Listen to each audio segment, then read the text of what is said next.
በስመ አብ ወወልድ ወመንፈስ ቅዱስ አሐዱ አምላክ አሜን። ስንክሳር ዘወርኀ ሐምሌ።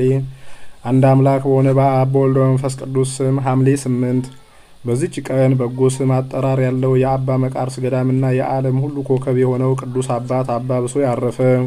ይህም ቅዱስ ከግብጽ አገር ስሟ ሰነስ ከምትባል አገር ነበር። 7 ወንድሞችም ነበሩት። እናቱም የእግዚአብሔር መልአክ እግዚአብሔር ያገለግለኝ ዘንድ ከ7ቱ ልጆችሽ አንዱን ስጭኝ ብሎሻል እያለ እንደሚያነጋግራት ራእይን አየች።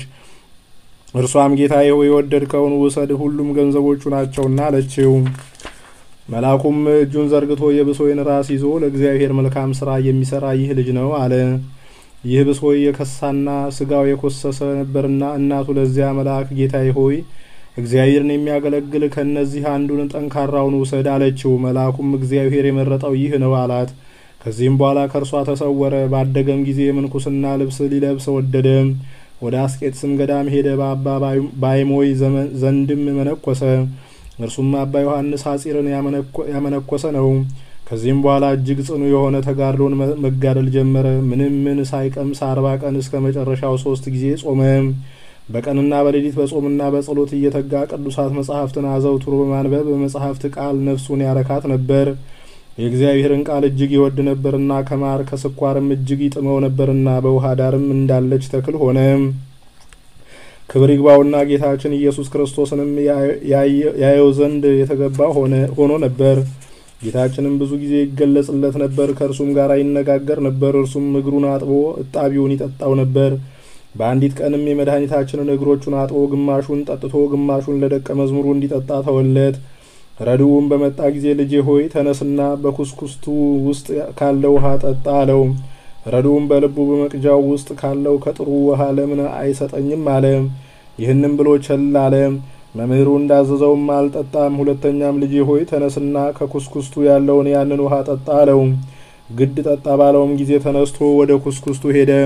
ነገር ግን ውሃ አላገኘም። አባ ብሶይም የጌታችንን እግር እንዳጠበና ግማሹን ጠጥቶ ግማሹን እንዲጠጣ ለእርሱ እንደተወለት አስረዳው። በነገረውም ጊዜ እጅግ አዘነ፣ ፍጹም ድንጋጼም ደነገጠ። አባ ብሶይም ረድኡን ራሱን እብድ አስመስሎ ወደሚኖር ወደ አንድ ጻድቅ ሰው ዘንድ ላከው። እርሱም አረጋግቶ ወደ አባቱ ወደ አባ ብሶይ መለሰው። ድንጋጤውም ባልተወው ጊዜ ወደዚያ ጻድቅ ሰው ዳግመኛ ላከው። በሄደም ጊዜ ሙቶ አገኘው። አባ ብሶይም ለረድኡ ይህን በትሬን በላዩ አኑርና ተነስተህ እንድታነጋግረኝ አባቴ ያዙሃል በለው አለው። ሄዶም የአባ ብሶይን በትር በዚያ ጻድቅ በድን ላይ አኖረ። ወዲያውኑም ተነስቶ ስማ፣ ለአባትህም ታዛዥ ብትሆን ይህ ድንጋጤ ባላገኘህም ነበር አለው። ይህንንም ብሎ ተመልሶ ተኛ። በአንዲት ቀንም ከቅዱስ አባ ብሶይ ደቀ መዛሙርት አንዱ መጣ። ወደ እርሱም ከመግባቱ በፊት ከሰው ጋር ሲነጋገር ሰማው። በገባ ጊዜም ከሰው ማንንም አላገኘም። አባቴ ሆይ ከአንተ ጋር ሲነጋገር የነበረ ማን ነው ብሎ ጠየቀው። አባ ብሶይም እንዲህ ብሎ መለሰለት፣ ንጉሥ ቆስጠንጢኖስ ወደ እኔ መጥቶ ይህ ታላቅ ክብር ለመነኮሳት እንዳላቸው አውቄ ቢሆን ኖሮ መንግስቴን ትቼ መነኮስ በሆንኩ ነበር አለኝ። እኔም ምን ጎደለብህ? የጣዖትን አምልኮ አስወግደህ የቀናች ሃይማኖትን ስልጣን አጽንተሃልና አልሁት። እርሱም መልሶ እንዲህ አለኝ፣ እግዚአብሔር ይመስገን፣ ክብርንስ እጅግ አብዝቶ ሰጥቶኛል። ነገር ግን የመነኮሳትን ክብር ያህል አይሆንም። እነርሱ በእሳት ክንፎች እየበረሩ ወደ ኢየሩሳሌም ሰማያዊት ሲገቡ አይቻቸዋለሁና አለኝ። እኔም እንዲህ አልሁት፣ የእግዚአብሔር ፍርድ በእውነት ትክክል ነው። ለእናንተ ቤቶች፣ ሚስቶችና ልጆች፣ ሀብትና ለዓለም የተዘጋጀው ሁሉ አሏችሁ፣ በእነርሱም ትጽናናላችሁ። መነኮሳት ግን ከዚህ ከተድላ ዓለም የተለዩና በሕይወታቸው ዘመን ሁሉ ችግረኞች ናቸው። ስለዚህም ይህን ታላቅ ክብር እግዚአብሔር ሰጣቸው አልሁት። በአንዲት ዕለትም እግዚአብሔር አባ ብሶይን እንዲህ ብሎ ተናገረው፣ ይህን ገዳም እንደ ርግቦች ማደሪያ አደርገዋለሁ፣ በውስጡም መነኮሳትን እመላለሁ። ቅዱስ አባ ብሶይም ጌታዬ ፈጣሪ ሆይ የበዙ ከሆነ ምግባቸውን ከወዴት ያገኛሉ አለው። ክብር ይግባውና ጌታችንም እኔ አስብላቸዋለሁ፣ ምን እንዲያጡ አልተዋቸውም አለው። በሀገረ እንዴናው ስለሚኖር ስለ አንድ ገዳማዊ ሽማግሌ ተነገረ። በትምህርቱ አምነው ወደ እርሱ ብዙ ሕዝቦች ተሰበሰቡ። እርሱ መንፈስ ቅዱስ የለም ብሎ ተሳስቶ ነበርና ብዙዎችም ተከትለውት ነበርና ቅዱስ አባ ብሶይም ይህን ነገር ሰምቶ ስለዚያ ገዳማዊ እጅግ አዘነ። መስሚያውንም 3 ጆሮዎች አድርጎ ወደ ገዳመ እንዴናው ሄደ። ከዚያ ገዳማዊ ሽማግሌ ጋር ተገናኘ። ብዙ ሕዝቦችንም በእርሱ ዘንድ አገኛቸው። ሁሉም ለቅዱስ አባ ብሶይ ሰላምታ ሰጡት። መስሚያ ስላደረጋቸው ስለ ሶስቱ ጆሮዎችም ጠየቁት። እንዲህም አላቸው፣ ለእኔ ልዩ 3 አካላት አሉኝ። ስራዬ ሁሉ በእነርሱ አምሳል ነው። በውኑ መንፈስ ቅዱስ አለን አሉት። ከብሉይና ከሐዲስ መጻሕፍትም ይተረጉምላቸው ጀመረ። ከ3ቱ አካላት አንዱ መንፈስ ቅዱስ እንደሆነ በመለኮትም አንድ እንደሆነ አብራራላቸው። ሁሉም ከስህተት ተመልሰው ንስሐ ገቡ፣ ወደ ቀናች ሃይማኖትም ተመለሱ። ለአባ ብሶይም የዋህረድ ነበረው። የእጅ ስራውንም ሊሸጥ በሄደ ጊዜ ከአሕዛብ ወገን አንድ ሰው አገኘ። ክብር ይግባውና በጌታችን ኢየሱስ ክርስቶስ ላይ የጽርፈት ወይም የስድብ ቃልን እስከሚናገር ድረስ ከእውነት መንገድ አሳሳተው። በተመለሰ ጊዜም በክርስትና ጥምቀት ያገኘው የልጅነት ክብር ከእርሱ እንደተለየው አባ ብሶይ ተመልክቶ ልጄ ሆይ በአንተ ላይ የደረሰው ምንድን ነው አለው። እርሱም ያ ሽማግሌ እንዳሳተው ነገረው። አባ ብሶይም ስለ እርሱ 7 ቀን ሲጸልይ ሰነበተ። በፍጻሜውም በክርስትና ጥምቀት የተሰጠው የመንፈስ ቅዱስ ልጅነት በርግብ አምሳል በላዩ ወርዶ በውስጡ ሲያድር አየ። ክብር ይግባውና ጌታችን ኢየሱስ ክርስቶስንም አመሰገነው። ረድኡንም እንዲጠነቀቅና የቀናች ሃይማኖቱን እንዲያጸና ልዩ ከሆነ ሰውም ጋር ስለ ሃይማኖት እንዳይነጋገር አዘዘው። የበርበር ሰዎችም ወደ አስቄጥስ ገዳም በመጡ ጊዜ ወደ እንዴናው ገዳም ሄዶ በዚያ ተቀመጠ። ከዚህም በኋላ አረፈ። የመከራውም ወራት ጸጥ ባለ ጊዜ የቅዱስ አባ ብሶይን ስጋ ከቅዱስ አባ ቡላ ስጋ ጋር በአንድነት ወደ አስቄጥስ ገዳም አመጡ። ከስጋውም ብዙዎች ድንቆችና ታምራቶች ተገለጡ። ዘመኑ 57 ነበር። በአስቄጥስም ገዳም እየተጋደለ 27 ዓመት ኖረ። በእንዴናው ገዳም 10 ዓመት ኖረ። ከመመንኮሱም በፊት በዓለም ውስጥ 20 ዓመት ተቀመጠ። ለእግዚአብሔር ምስጋና ይሁን። እኛንም በዚህ ጻድቅ ሰው ጸሎት ይማረን፣ በረከቱም ከእኛ ጋር ትኑር ለዘላለሙ አሜን። አርኬ ሰላም ለብሶይ ዘአፈድፈደ ተጋድሎ እስከ በመንፈስ መጺኦ ቆስጠንጢኖስ ይቤሎ መንግስተ ምድር ወትፍግእተ ዓለም ዘይመስሎ ሶበሰ አእመርኩ እምገደፍኩ ኩሎ ክብረ መነኮሳት ከመዝ በሰማይ ዛሃሎ። በዚችም ቀን ዳግመኛ ከእስክንድርያ ከተማና ከገምኑዲ የሆኑ ቅዱሳን አቤሮንና አቶም በሰማዕትነት ሞቱ። የሊህም ቅዱሳን ወላጆቻቸው እግዚአብሔርን የሚፈሩ ምእመናን ነበሩ። ብዙ ምጽዋትን የሚሰጡ ነበር። የአባታቸውም ስም ዮሐንስ የእናታቸው ማርያም ነበር። አባታቸው ባረፈ ጊዜ የአቤሮን ዕድሜ 30 የአቶምም ዕድሜ 27 ዓመት ነበረ። በቤተ ክርስቲያን አገልግሎትም የተጸመዱ ነበሩ፣ የሚራሩም ነበሩ። መጻተኞችንም በፍቅር ይቀበሏቸው ነበር። በትሩፋት ሁሉና በበጎ ስራ ፍጹማን ነበሩ። ፈርማ በሚባል አገር ብዙ ሰዎች በሰማዕትነት በሞቱ ጊዜ እሊህ ቅዱሳን ገንዘባቸውን ይዘው ለንግድ ወደ ፈርማ ሄዱ። የንጉሥ ጭፍሮችንም አገኟቸው። ከእርሳቸውም ጋር የሰማዕቱ የቅዱስ አንያኖስ ስጋ ነበረ። ለጭፍሮችም ብዙ ገንዘብ ሰጥተው ከጭፍሮች እጅ ወደ ቤታቸው ወሰዱት። ከከበረ ደንጊያ በተሰራ ሳጥን ውስጥም አኖሩት። በፊቱም ሁልጊዜ የሚበራ መብራትን አኖሩ። ከስጋውም ታላላቅ ድንቆችና ታምራቶች ተገለጡ። በዚያን ጊዜ እሊህ ቅዱሳን ስለዚህ ስለ ኃላፊው ዓለም ፍጻሜና በመንግስተ ሰማያት ስላለው ዘላለማዊ የተድላ ደስታ ኑሮ አሰቡ። ከዚህም በኋላ ተስማምተው ወደ እስክንድሪያ ከተማ ሄዱ። በመኮንኑም ፊት ቁመው ክብር ይግባውና በጌታችን በኢየሱስ ክርስቶስ ታመኑ። መኮንኑም ከእሳት እንዲጨምሯቸውና ከላም ቆዳ በተሰራ ጅራፍ ደማቸው እስኪፈስ ድረስ እንዲገርፏቸው አዘዘ። ዳግመኛም ስለታምና ረጃጅም በሆኑ ችንካሮች ስጋቸውን ቸንክረው ከታች እሳትን አነደዱባቸው። ጌታችንም መልአኩን ልኮ ከእሳቱ አዳናቸው። እንደገናም በታላቅ ዛፍ ላይ ዘቅዝቀው ይሰቅሏቸው ዘንድ አዘዘ። ከአፍንጫቸውና ከአፋቸው ብዙ ደም ወረደ። ጌታችን ፈጣሪያችንም ከመላእክቱ ጋር ወርዶ አዳናቸው። መኮንኑም በፊቱ በቆሙ ጊዜ ከጽናታቸው የተነሳ እጅግ አደነቀ። ከዚህም በኋላ ወደ ሀገረ ፈርማ ላካቸው። መኮንኑም ለአማልክት ዕጣን አጢሱ አላቸው። እምቢ ባሉትም ጊዜ ከኮምጣጤና ከሙጫ ጋር ጨው ደባልቆ አፍልቶ በአፋቸውና በአፍንጫቸው ጨመረ። እነርሱም ይህን ሁሉ ስቃይ ታገሱ። ከዚህም በኋላ በብረት አልጋ ላይ አስተኝተው ከታች እሳትን አነደዱባቸው። የእጆቻቸውና የእግሮቻቸውንም ጥፍሮች አወለቁ። በብረት በትሮችም አጽንተው መቷቸው። በዚያን ጊዜም የመኮንኑ ሚስት ሞተች። እርሱም ደንግጦ ይቅር እንዲሉት ሚስቱንም እንዲያስነሱለት ቅዱሳኑን ለመናቸው። እነርሱም ክብር ይግባውና ጌታችን ኢየሱስ ክርስቶስን ለመኑት። ያን ጊዜም ተነሳች።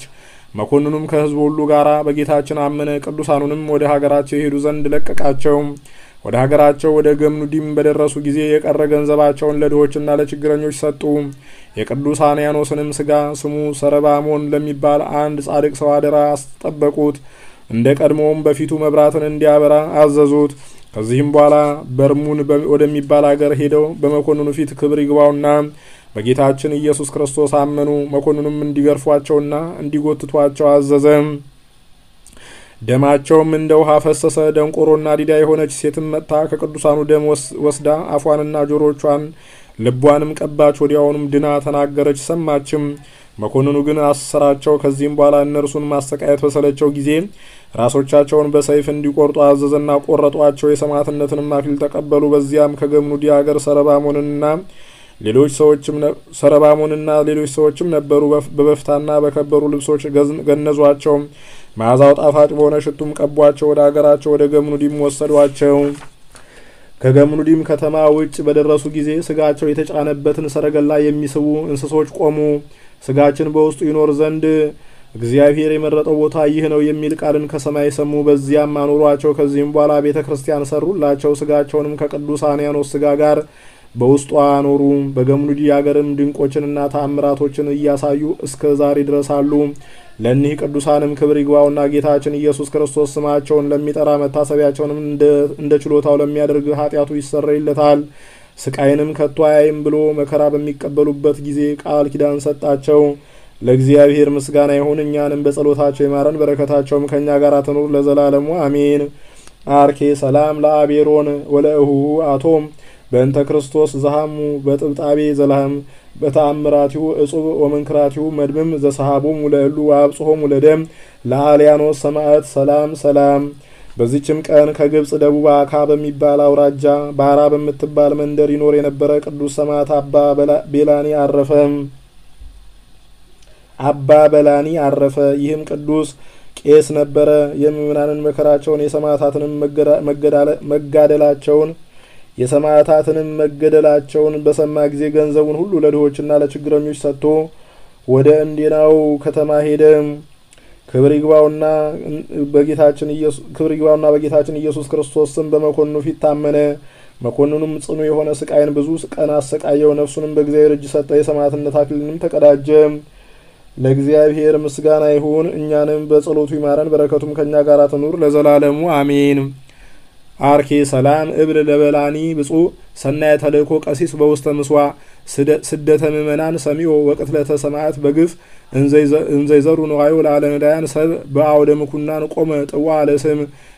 በዚችም ቀን አባ ኪሮስ የቀበረው የንጉሥ ልጅ ድሃ የነበረው አባ ሚሳኤል አረፈ። ዜናውም እንዲህ ነው። አባ ኪሮስ በእግዚአብሔር ትእዛዝ ወደ ሰዓት ገዳም ሄደ። ከዚያም ደርሶ ቤተ ክርስቲያኒቱን ተሳለማት። በዚያም አምላክን የወለደች የእመቤታችን የድንግል ማርያምን ስዕል አየ። ከዓይኖቹም እንባ እያፈሰሰ እመቤቴ ሆይ አስቢኝ አላት። ሰሊቱም ኪሮስ ሆይ መምጣትህ መልካም ነው፣ ከዚህም አትለፍ፣ የአባትህን አጽም ትጠብቅ ዘንድ ወደ ማደሪያ ተመለስ እንጂ አለችው። አባ ኪሮስም ይህን ሰምቶ ከስዕሏ ፊት 700 ስግደትን ሰገደ። በዕብራይስጥም ቋንቋ እንግዳ ነህና በቃህ፣ በምሕረት መዝገብም ተመዝግቦልሃል የሚለውን ቃል ሰማ። ከዚያም ባለፈ ጊዜ መነኮሳቱ መልኩ የተዋበ ሁለመናው ያማረ እንደሆነ ተመለከቱ። እርስ በርሳቸውም እንዲህ ተባባሉ፣ ይህ መነኩሴ ከመንግስት ከተማ ከግብጽ አገር የመጣ ነው። ሰውነቱ በጾምና በጸሎት አልጠወለገምና እጅግም ነቀፉት፣ አልተቀበሉትም። ነገር ግን ወደ ሌላ ወደሚንቁት ቦታ ሰደዱት።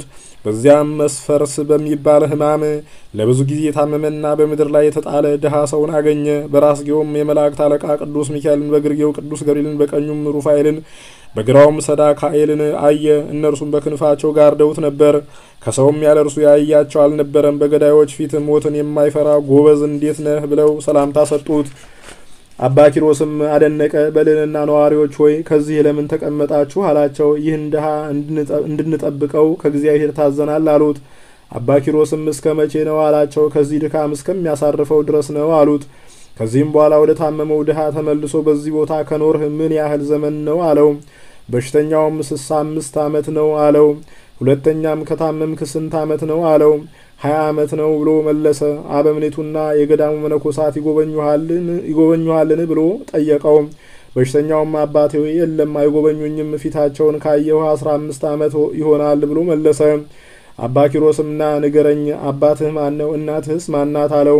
በሽተኛውም እንዲህ ብሎ መለሰ። አባቴ የኬልቄዶን ንጉሥ፣ እናቴም የራህራህ ንጉሥ ልጅ ናት። አባቴ ኪሮስ ሆይ እውነት እልሃለሁ በአባቴ ቤት ያሉ ሰዎች ወርቁንና ብሩን ቀጭኑንም ልብስ በእግሮቻቸው ይረግጧቸዋል። አባ ኪሮስም ወደዚች ገዳም ማን አደረሰህ አለው። ድውዩም እንዳንተ ያሉ 2 ሰዎች ወደ አባቴ ቤት መጥተው በዚያ አደሩ። እኩሌትም ሲሆን ፊቱ ብሩህ የሆነ ሰውም ወደ እኔ መጣ። ሚሳኤል ብሎ ጠርቶ ሲነጋ ተነስተ ከነዚህ ቅዱሳን ጋር ሂድ አለኝ። በእንዲህ ያለ ስራ ወጥቼ ወደዚህ ቦታ ደረስኩ። ምንም በጎ ስራ ሳልሰራም እንደነርሱ ሆንኩ። አባ ኪሮስም እኔ ያጽናናሃለሁና ወንድሜ ሆይ ስማ። ስሙ በብኑዳ የሚባል አንድ እጅግ ድሃ የሆነ በበረሃ የሚኖር መነኩሴ ነበረ። የበጎ ስራ ጠላት ሰይጣን ወደ እርሱ መጥቶ አሳተው። እግዚአብሔርም ስጋውን ለአንበሳና ለሰማይ ወፎች ሰጠ። እርሱም በወገን የከበረ ከሮም ንጉሥ በታች የሚገዛ የኬፋዝ ንጉሥ ልጅ ነበረ። ሁለተኛም እነግርሃለሁ የሮሜ ንጉሥ ልጅ የሆነ አንድ ድሃ ነበረ። እርሱም ከበትር ብቻ በቀር ከአባቱ ቤት ምንም ሳይዝ በቀስታ ወጣ። ያንንም ሰው እኔ እጅግ አውቀዋለሁ። ከገዳም ወደ ገዳም ከተራራም ወደ ተራራ ይዞር ነበር። ሞቱንም አላስተዋልኩም፣ ሕይወቱንም አላወቅኩም። ዳግመኛም አንድ የንጉሥ ልጅ ድሃ ነበረ። እርሱም በሰንበታት እንጂ በሌላ ቀን ምንም ሳይቀምስ ማቅ ለብሶ በቀንና በሌሊት ለጸሎት ይተጋ ነበር። በእንዲህ ያለ ስራም ኑሮ አረፈ። የብርሃን መላእክትም ነፍሱን ወስደው በመንግሥተ ሰማያት አኖሯት። አሁንም ወንድም የምነግርህን ስማ። የፈጣሪህ እግዚአብሔርን ተግሳጽ አታድንቅ፣ የወደደውን ይገስጻልና። ያም በሽተኛ ድሃ መነኮስ እውነት ነው፣ ለእኔ ይገባኛል፣ ስለ ኃጢአቴም ይህን ተቀበልሁ ብሎ መለሰ። ይህንንም ብሎ ዝም አለ። በዚያች ሰዓትም ያን በሽተኛ በሞት ያሰናብተው ዘንድ አባ ኪሮስ ወደ እግዚአብሔር ጸለየ። ክብር ይግባውና ጌታችን ኢየሱስ ክርስቶስን በድንገት መጣ። እልፍ አእላፋት መላእክትን በዙሪያው ሆነው ከእርሱ ጋር ነበሩ። ለጻድቃን ሞገሳቸውና ንጉሳቸው የሆነ አምላካችንን እናመስግነው፣ ለችግረኞችም ተስፋ የሆነ አምላካችንን እናመስግነው እያሉ ይዘምሩ ነበር። በዚህ ዓለም በገድል የደከሙ በእርሱ ደስ ይላቸዋል። አባ ኪሮስም ባየ ጊዜ በምድር ላይ ሰግዶ ጌታዬ ፈጣሪ ሆይ ወደዚህ ምን አመጣህ አለ። ጌታችንም ስለ ጠራሃኝ መጣሁ አለው። አባ ኪሮስም ይህ ሰው ጻዕር በዝቶበታልና ያርፍ ዘንድ አሰናብተው አለው። ጌታችንም ምን ያህል እንደምወድህ የመላእክት ሰራዊት ያዩና ያውቁ ዘንድ ይቺን የገነት ተክል አበባ ከእጄ ወስደህ በዚህ በሽተኛ በፊቱ ላይ ጣል አለው። አባ ኪሮስም ያንን የገነት ተክል አበባ ከጌታችን እጅ ተቀብሎ በበሽተኛው ፊት ላይ አኖረ። ያን ጊዜም ነፍሱ ያለ ጻር በፍጥነት ወጣች። መድኃኒታችንም ተቀብሎ ሳማት፣ ከእርሱም ጋር በብርሃን ሰረገላ ውስጥ አስቀመጣት። አውጥቶም በሰማያዊ ክብር አኖራት። አባ ኪሮስም እያደነቀ አለቀሰ። ከዚህም በኋላ ወደ አበምኔቱ ሂዶ እነሆ ያ ድሃ ስላረፈ መቃብር ቆፍረው ይቀብሩት ዘንድ ከመነኮሳቱ እዘዝ አለው።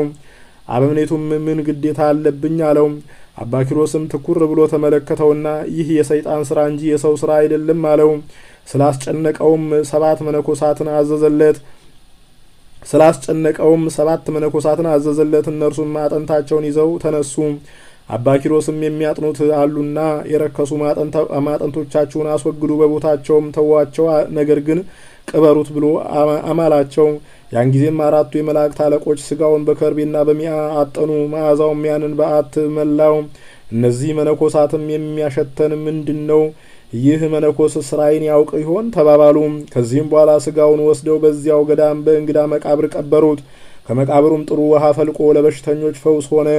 ለእግዚአብሔር ምስጋና ይሁን። እኛንም በዚህ ጻድቅ ጸሎት ይማረን፣ በረከቱም ከኛ ጋር ትኑር ለዘላለሙ አሜን።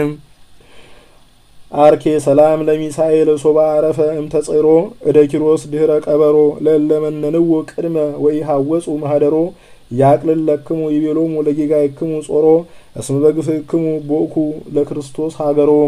በዚችም ዕለት ከላይኛው ግብጽ ከብህንሳ ከተማ አባ ቢማ በሰማዕትነት ሞተ። ይህም ሰው ባለጸጋና በጎ የሚሰራ ድሆችንም የሚወድ በሀገርም ላይ የተሾመ ነበር። በአንዲት ዕለትም ክብር ይግባውና ጌታችን ኢየሱስ ክርስቶስን በራእይ ፊቱ ከፀሐይ ብርሃን እጅግ እየበራ አየው። እንዲህም አለው፣ ሰላም ለአንተ ይሁን። ወደ መኮንኑም ሂደህ በስሜ ታመን፣ እኔ የክብር አክሊልን አዘጋጅቼልሃለሁና። ከእንቅልፉም በነቃ ጊዜ ተነስቶ ገንዘቡን ለድሆችና ለችግረኞች ሰጠ። ከዚህም በኋላ ጸሎት አድርጎ ከቤቱ ወጣ። ሉቅያኖስ ወደሚባል መኮንንም ሂዶ በፊቱ ቆሞ ክብር ይግባውና በጌታችን ኢየሱስ ክርስቶስ ታመነ።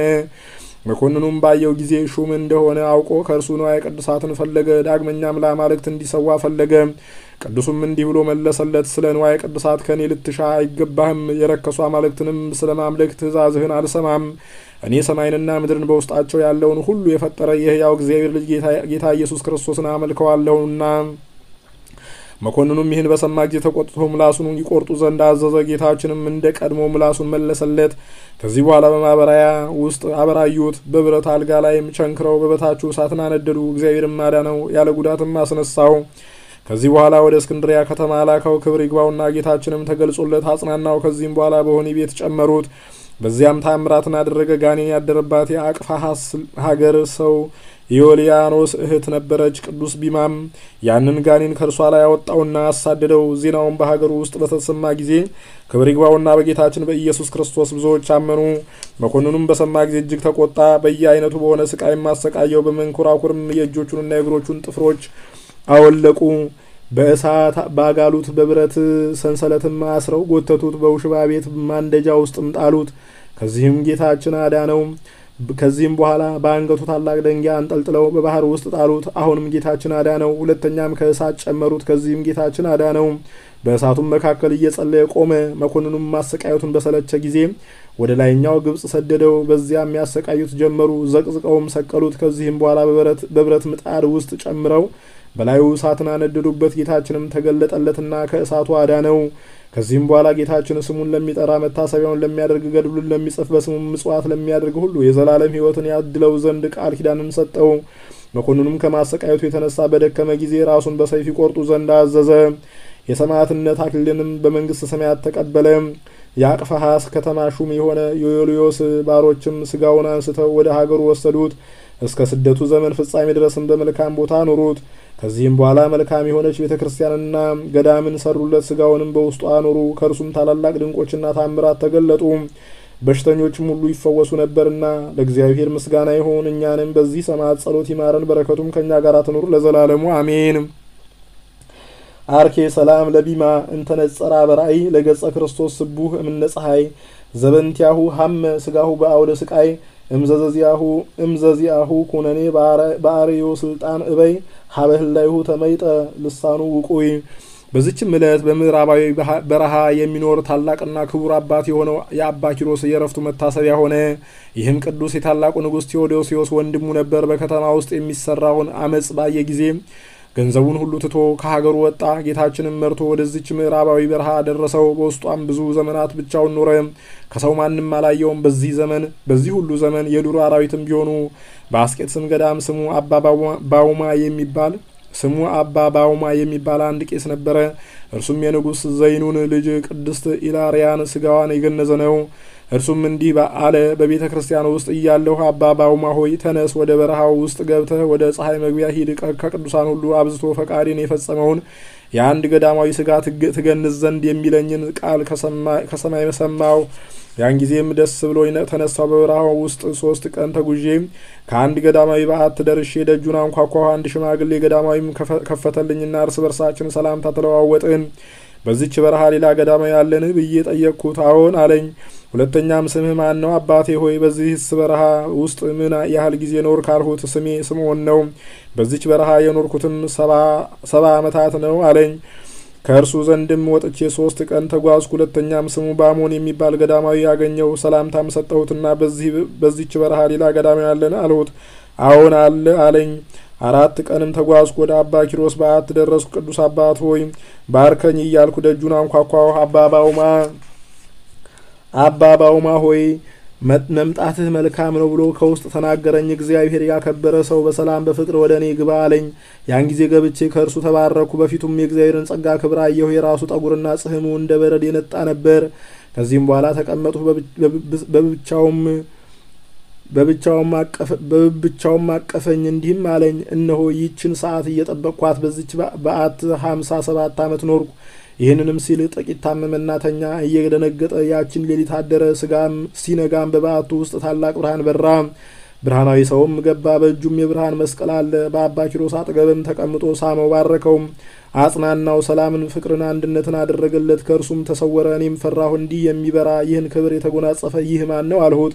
እርሱም ልጅ ሆይ ይህ የእግዚአብሔር ልጅ ጌታ ኢየሱስ ክርስቶስ ነው። ልማዱ ስለሆነ ሁልጊዜ ይመጣል ያጽናናኛልም አለኝ። በቀዳሚት ሰንበት ዕለትም 9 ሰዓት በሆነ ጊዜ እስከ ሰማይ የሚደርስ ታላቅ ጩኸትን ሰማው። ከጩኸታቸውም ኃይል የተነሳ ምድር ተናወጸች። እኔም ይህ የምሰማው ጩኸት ምንድን ነው ብዬ ጠየቅኩት። እርሱም ልጄ ሆይ ይህ በሲኦል የሚኖር የኃጥአን ጩኸት ነው። ስለ ቅዱስ ትንሣኤው የእሁድ ፀሐይ እስክትጠልቅ ድረስ እግዚአብሔር ያሳርፋቸዋልና ስለዚህም እግዚአብሔርን ያመሰግኑታል አለኝ። በዚችም ዕለት ሐምሌ 7 ቀን ቅዱስ አባ ኪሮስ ጮሆ አለቀሰ። ዛሬ በግብጽ አገር ታላቅ ምሰሶ ወደቀ። ይኸውም የገዳማውያን አለቃ ቅዱስ አባ ሲኖዳ ነው አለ። ከዚህም በኋላ ከደዌው ጽናት የተነሳ እሁድ ሌሊት እጅግ ደነገጠ። በበዓቱም ውስጥ እነሆ ታላቅ ብርሃን በራ። ክብር ይግባውና ጌታችን ኢየሱስ ክርስቶስም ገብቶ በአባ ኪሮስ ራስ አጠገብ ተቀመጠ። አባ ኪሮስም መድኃኒታችንን ጌታዬ ሆይ ይህን ሰው ባርከው አለው። መድኃኒታችንም የመረጥሁህ አባ ባውማ ሆይ ጽና፣ አትፍራም፣ ሰላም በረከቴም ከአንተ ጋር ይኑር።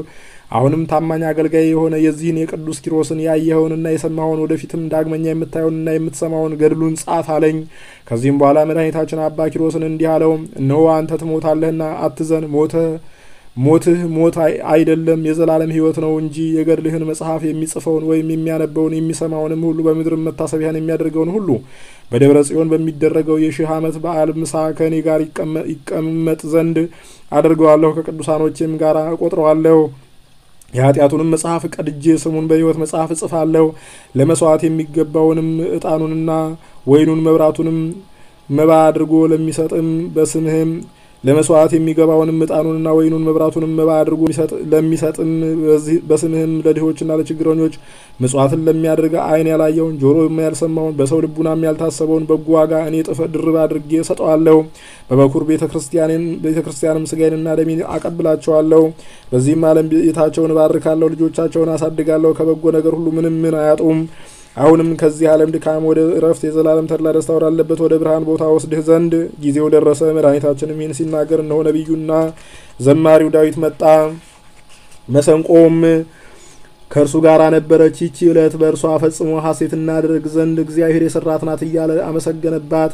መድኃኒታችንም አባ ኪሮስን እነሆ ዘማሪው ዳዊት መጥቷልና ይዘምርልህ ዘንድ የምትሻውን ንገር አለው። ዳዊትም ቅዱስ አባ ኪሮስን በየትኛው አውታር እንድዘምርልህ ትሻለህ? ደግሞስ በየትኛው ዜማ በየትኛው ስልት? በመጀመሪያው ነውን ወይስ በሁለተኛው ወይስ በሶስተኛው አለው። ቅዱስ አባ ኪሮስም በ10ሩም አውታር በየስልታቸውና በየዜማቸው ልሰማ እሻለሁ አለ። ያን ጊዜ ዳዊት መሰንቆውን አዘጋጅቶ የጻድቅ ሞቱ በእግዚአብሔር ፊት የከበረ ነው አለ። ዳግመኛም ጎለመስኩ፣ አረጀሁም፣ የሚወድቅ ጻድቅን አላየሁም አለ። ዳዊትም ድምፁን አሳምሮ ዘመረ፣ መሰንቆውንም በስልት መታት።